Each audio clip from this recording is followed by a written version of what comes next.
देखिए दोस्तों, अगर आपको लगता है कि हर खबर एक जैसी होती है तो आज की कहानी आपके सारे कयासों को गलत साबित कर देगी, क्योंकि ये है ऑपरेशन महादेव की वो बड़ी पटकथा जिसमें भारतीय सेना ने कश्मीर की वादियों में आतंक पर एक और बड़ा वार किया।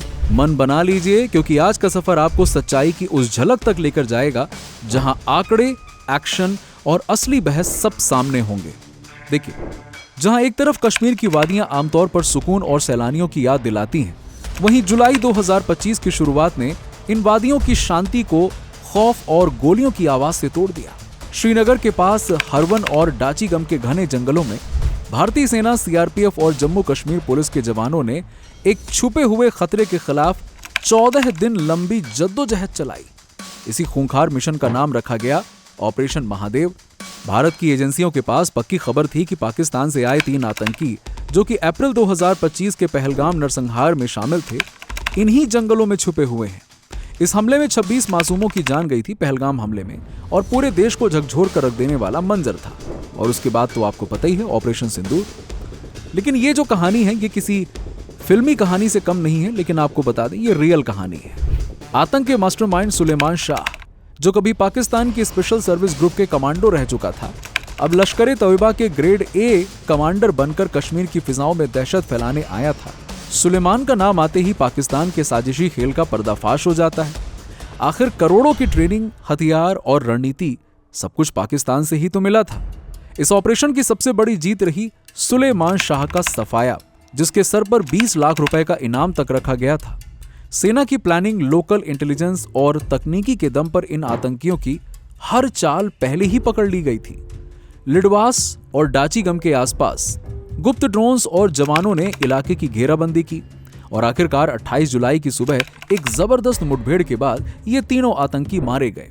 इनके पास से हथियार बरामद किए गए, सैटेलाइट फोन मिला, और डिजिटल डिवाइसेस ने साफ बताया कि इनका नेटवर्क पाकिस्तान में है, और खून बहाने ये यहाँ पे कश्मीर आए हुए थे भारत में। अमित शाह ने लोकसभा में पूरे देश को बताया कि इन तीनों आतंकियों को भारत ने जड़ों समेत खत्म कर दिया है, और छापा मारने वालों की पहचान भी उन्हीं स्थानीय लोगों ने की जिनकी जान ये लेना चाहते थे। लेकिन सवाल वही है कि क्या ये ऑपरेशन महादेव की आखिरी कहानी है? जी नहीं। जवाब ये है कि जंग अभी बाकी है साहब। अभी सेना की सर्च और कॉम्बिंग जारी है।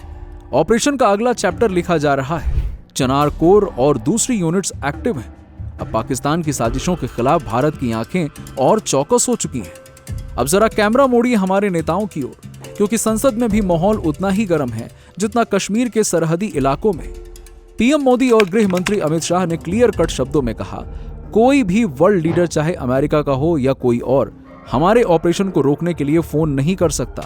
भारत आतंक पर सर्जिकल स्ट्राइक करता है, किसी की दया या इजाजत लेकर नहीं। जब अमेरिकी राष्ट्रपति डोनाल्ड ट्रंप बार बार कहते हैं कि उन्होंने इंडिया पाकिस्तान युद्ध को रोका, तो मोदी ने जवाब दिया, अगर पाकिस्तान ने हमला किया होता तो इसका नतीजा बहुत महंगा पड़ता। गोली का जवाब गोले से मिलता।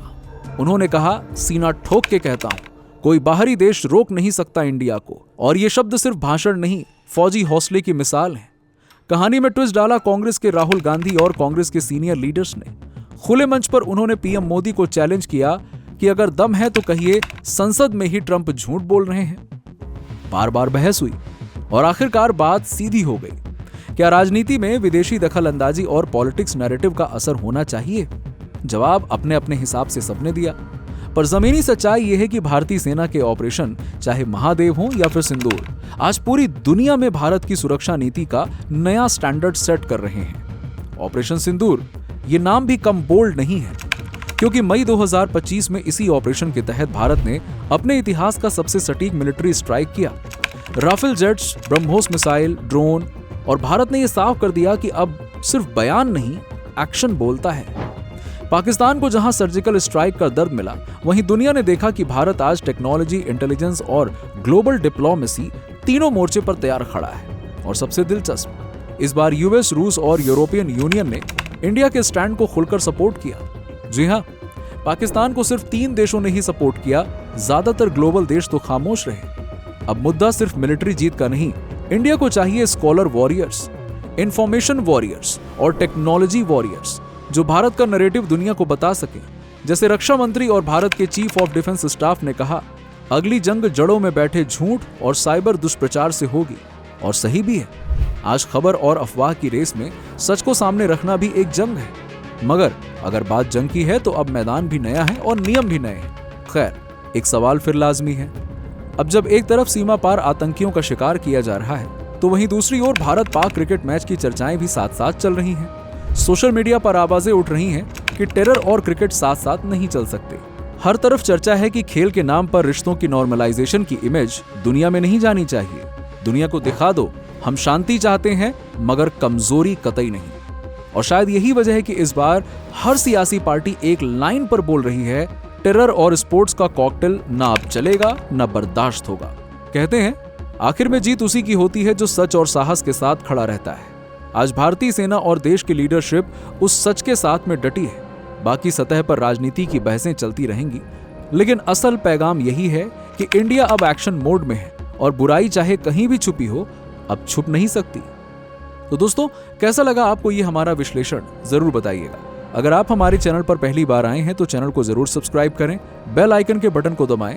आपका ये छोटा सा काम हमारे चैनल के रीच को बढ़ाने में और हमारे मोटिवेशन को बनाए रखने में मदद करता है। धन्यवाद। जय हिंद, जय भारत।